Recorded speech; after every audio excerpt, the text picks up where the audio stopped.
I said, I want to have a debate on election integrity. And what was the result of that? Oh, you know what the result was. I was called a traitor. I was called a seditionist. The radical left said I should be resigned. And if I wouldn't resign, I should be expelled from the United States Senate.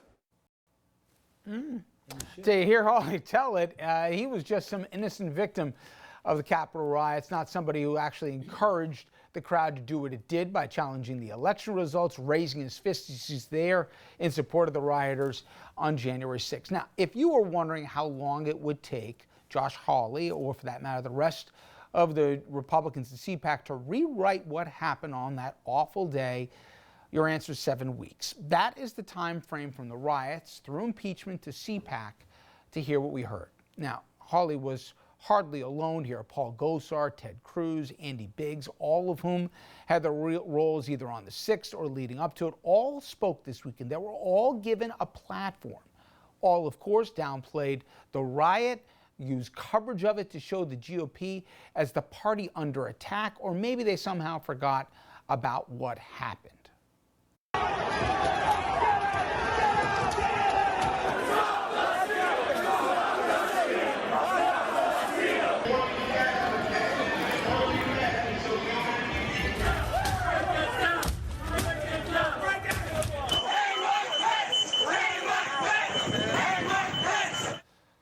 Also worth noting, the CPAC downplayed the riot this weekend, came just 2 weeks after Trump's acquittal in his second impeachment trial, their effort to rewrite history, full bore. All right, the night of the 6th, when you saw those horrible images, I'm curious, were you sad? Were you angry? What went through your mind when you saw what the rest of us saw? Well, first off, total disbelief. Secondly, the first night you didn't see the full gravity until you started to see others. But when you saw American flags being poked in the face on the body of our policemen, you saw the Confederate flag and so on, I just couldn't believe it. But then this is what my head went. I thought, you would have thought the leaders, frankly, the leaders on both sides would have said, there's a lot of people that are really angry.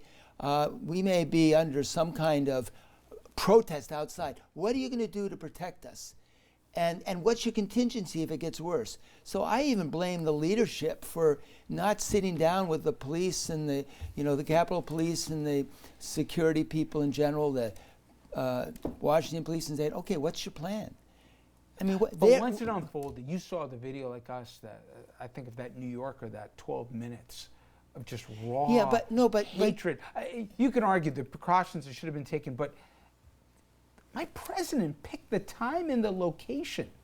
And he said he was going to walk up with them. Right. And then after all that, Chris, how could anyone whose own lives were threatened? My God, Mike Pence was there with his child and his wife. Okay, we know it was outrageous. How can they say that wasn't the line that, regardless of party, that was just too much? Well, we're talking about two different things.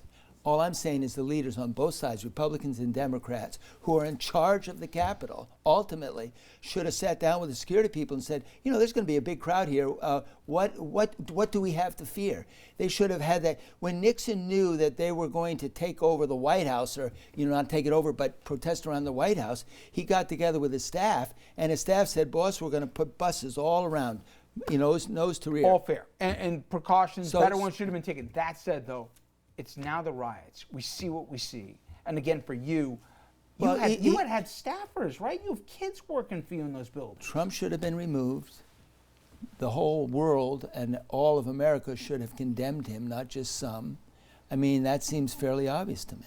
Andrew? I'm curious, two things. One, once the riot happened, it was so obvious the need for the National Guard or the need for help to come, and it just never seemed to get there. That must have been infuriating for somebody who'd spent so much time in that building. Part of it was politics. No, I understand. But after the fact, like, somebody hit the alarm bell, and where's the cavalry? Yeah, but remember, the Democrats criticized the president for bringing in the National Guard and so on. All I'm saying is they were really sensitive. They didn't like the optics of the military. I'm just not sure that held even once the riot was in full play and everybody saw that it was going on. The other thing is that Rich and I have so much awe and respect for that building, and we're there once, twice a year.